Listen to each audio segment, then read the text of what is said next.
Good afternoon, I'm Mahalia Joseph and you're watching C News Live at noon. And I'm Nasira Mohammed with your sportscast.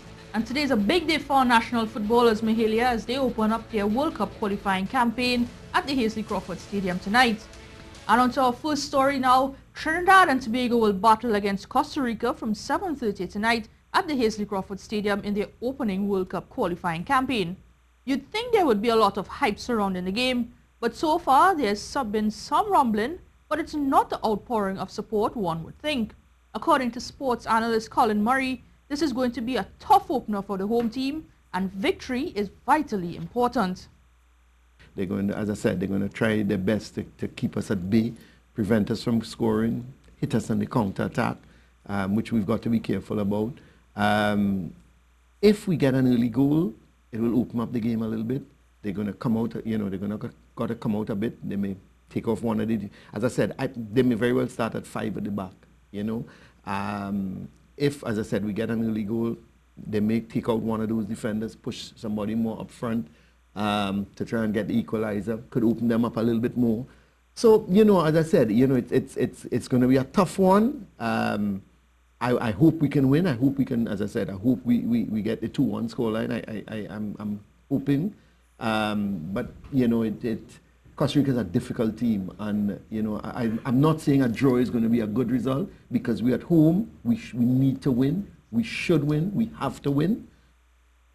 Well, this year, what do you think about the national team's chances this evening against Costa Rica? I know Costa Rica has a strong team. Definitely a strong team, and we have to use our home advantage. Fans have to be 12th man on the team. And as you would hear later on in the sportscast, that's exactly what Kenwin Jones, our captain, and our coach Stephen Hart are, appealing to the public. Come out and support. We need that support. We need that encouragement.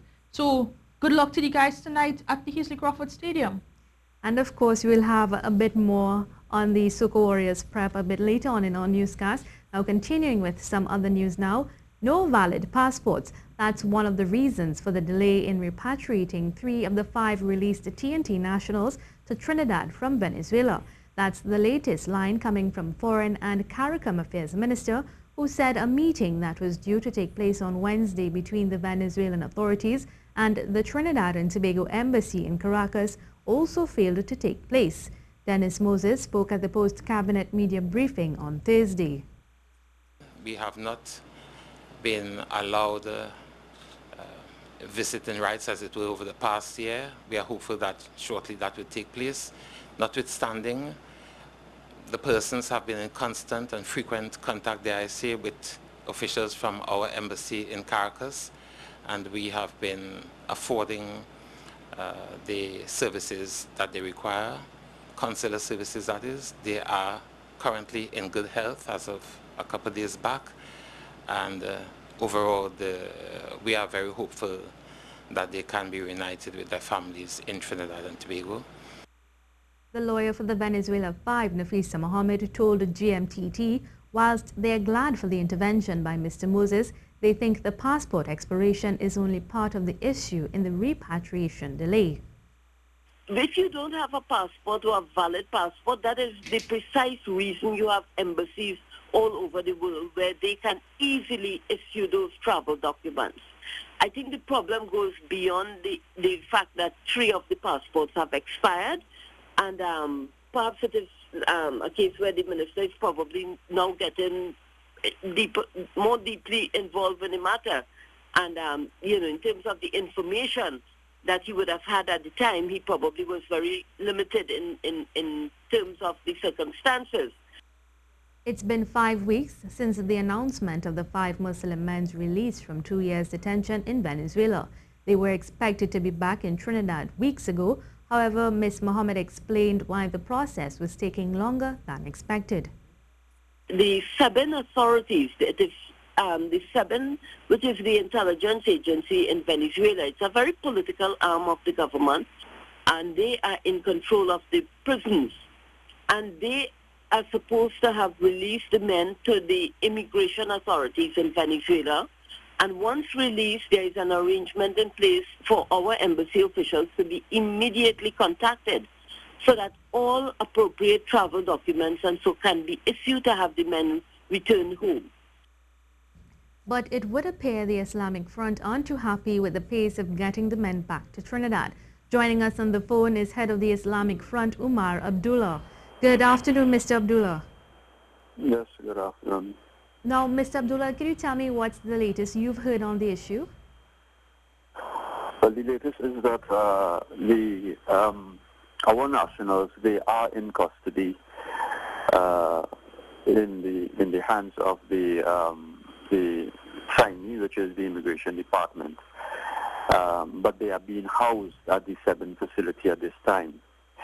That meeting that was supposed to have been held had nothing to do whatsoever with the renewal of passports or travel documents or anything of the sort. That meeting was basically for the Immigration Department to accompany our officials there at the embassy to the 7 facility where the signatures of our nationals would have been received, and then so to proceed to have our men back home on a flight to Trinidad and Tobago. Those travel documents was in the possession of our embassy for a while back now, and the Simon Department was also, prepared to receive our nationals and in their custody and so on. That has taken place as I've been told, and presently that's the situation. Now, we're not sure if that meeting is going to take place today. If it does take place today, we still have to allow for 1 day to make all the necessary travel arrangements with the airlines and so on for the men to return back home. This information, as I've just given, is totally different from the information the Minister of Foreign Affairs gave yesterday. And that is why I'm calling for his immediate removal from that office. He has not been in tune with what has been taking place. He has not paid particular attention to this matter at all. It is clear from what was said in that interview yesterday. He indicated that the men were arrested in a facility where they were not supposed to be. That is totally not true. Mr. Abdullah, we'll have to leave it there for now. Thank you so much. Thank you so much for taking the time to speak with us, though. And remember, you're watching the C News Live Report at noon. And remember, you can keep up to date with all the latest news on our website at ctvtt.com, or you can check out our Facebook and Twitter pages at C News Live.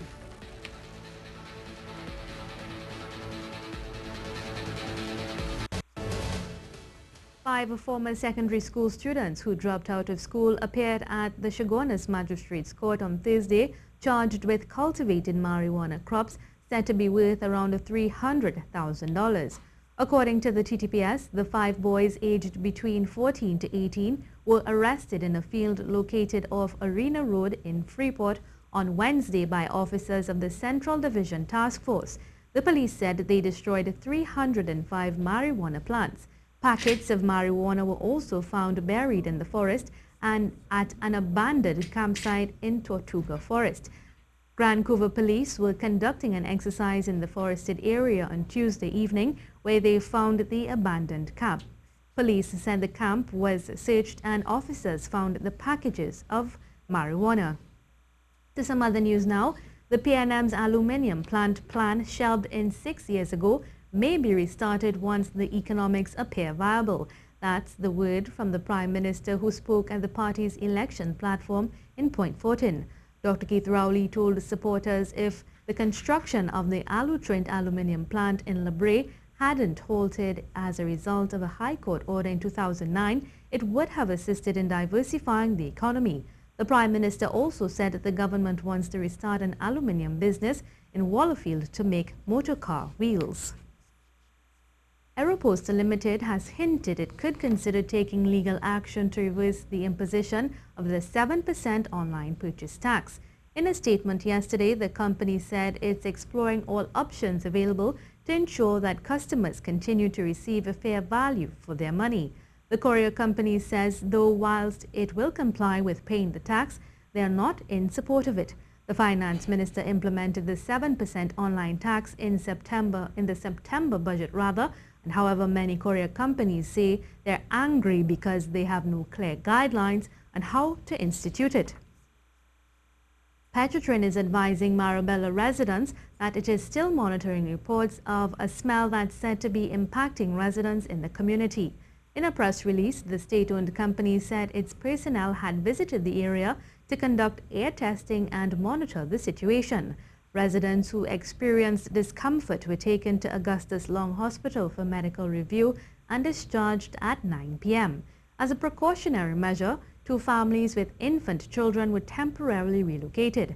Petrotrin said its investigations are ongoing and HSC will continue to conduct air quality tests to monitor the situation.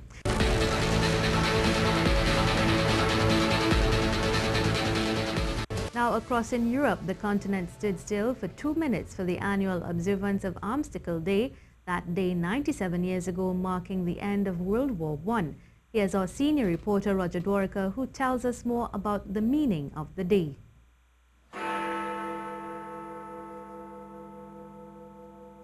The 11th hour of the 11th day of the 11th month. A day, a moment, a time that's never forgotten.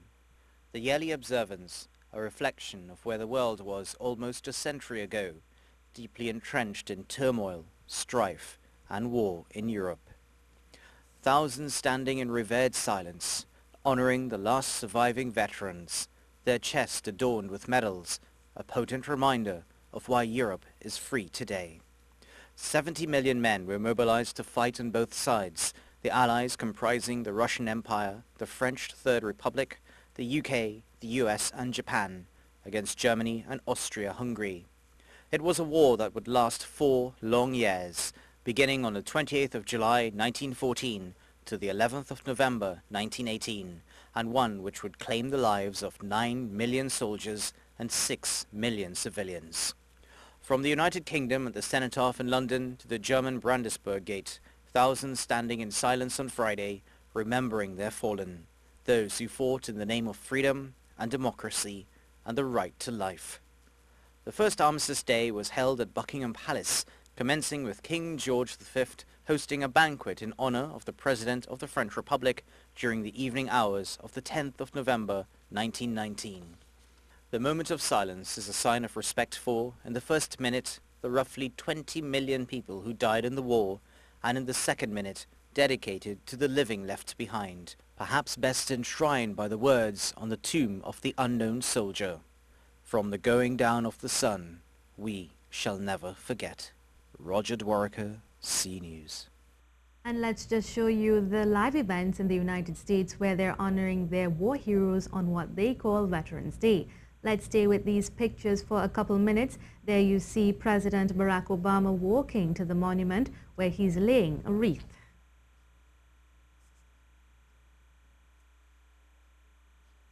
Now let's change direction here and tell you about a very special event that we're very proud of that's coming up this Sunday right here at our studio car park at Marval Road.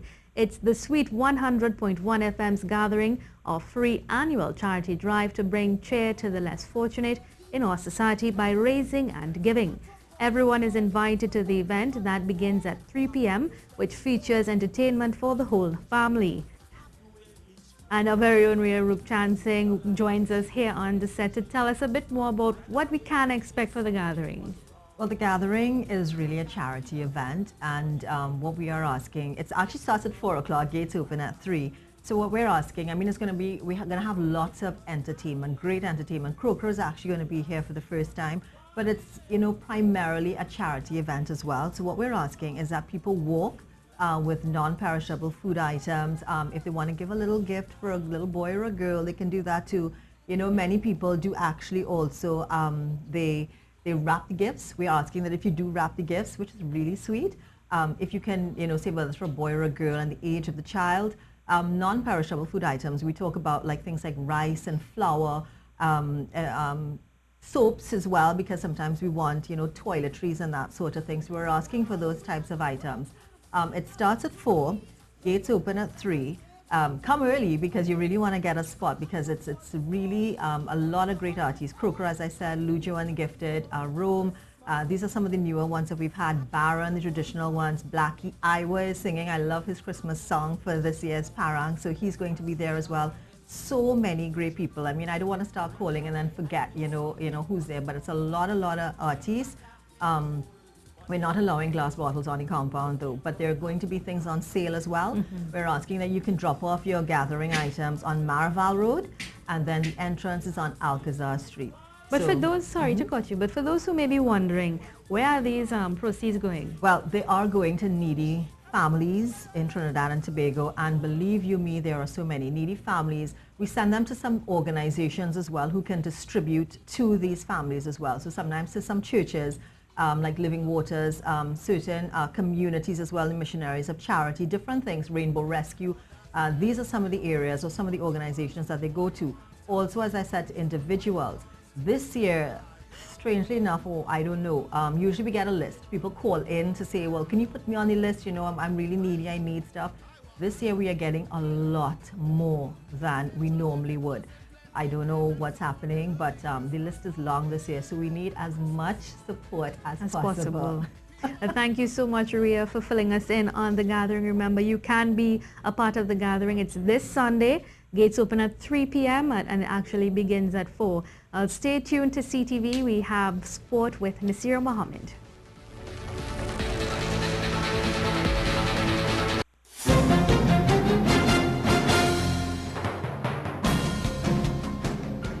The Trinidad and Tobago Soca Warriors are now less than 8 hours away from kickoff in the final round of the World Cup qualification for the CONCACAF region for World Cup 2018 in Russia. Kenwin Jones's men are keen to do well, especially being at home, and they are cognizant of the role of the 12th man and the boost it can give them as they face a very difficult opponent at the Hasely Crawford Stadium tonight. The TNT versus Costa Rica clash is expected to be keenly contested, but national coach Stephen Hart is convinced the fans can make a world of difference for his team, especially being at home. He's actually encouraging the fans to be vocal in their support as well. Yeah, I think the home fans have a big role to play. They should make demands on us to attack and be adventurous, and they should make demands on us to defend and do the right things, and they should push us and constantly, constantly let us know that they've paid their hard-earned money, and they expect certain things from us. Meanwhile, Captain Kenwin Jones feels his troops are ready to do battle, and he's getting the vibes from their training sessions and also off the field.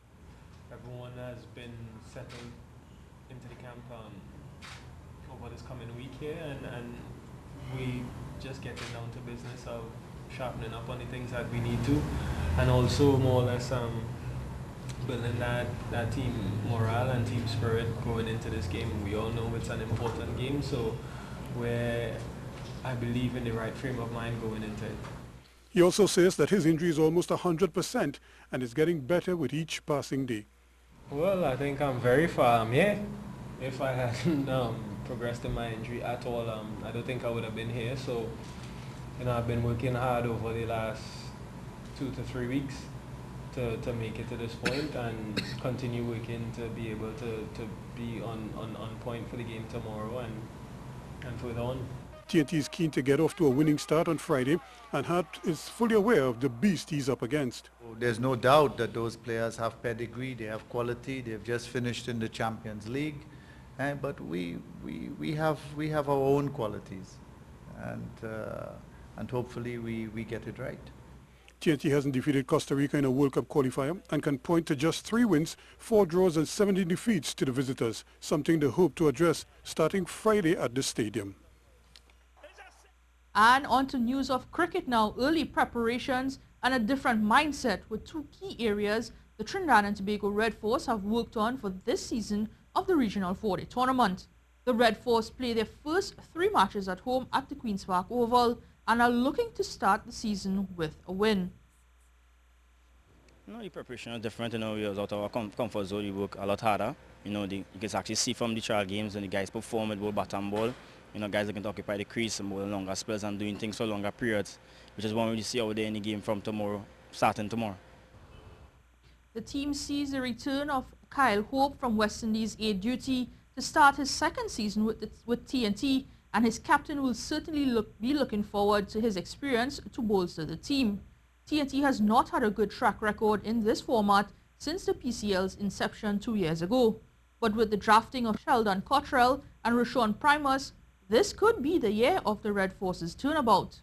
No, definitely, the game has evolved. We have Primatus and Cottrell and Hope has returned. So, the PCL tournament has evolved, and we have these three overseas, and they have brought a lot of the culture with them from the various countries. So that's good. We also have Caribbean newcomer as well, and these guys have settled well. They did well in the trial games. So you're looking forward to their performances this season. First ball in this match is at 3 p.m. today at the Queen's Park Oval. Well, that's all for sport. Well, that brings us to the end of the C News Report at noon. I'm Mahalia Joseph. And I'm Nasira Mohammed. Don't forget to support our national teams today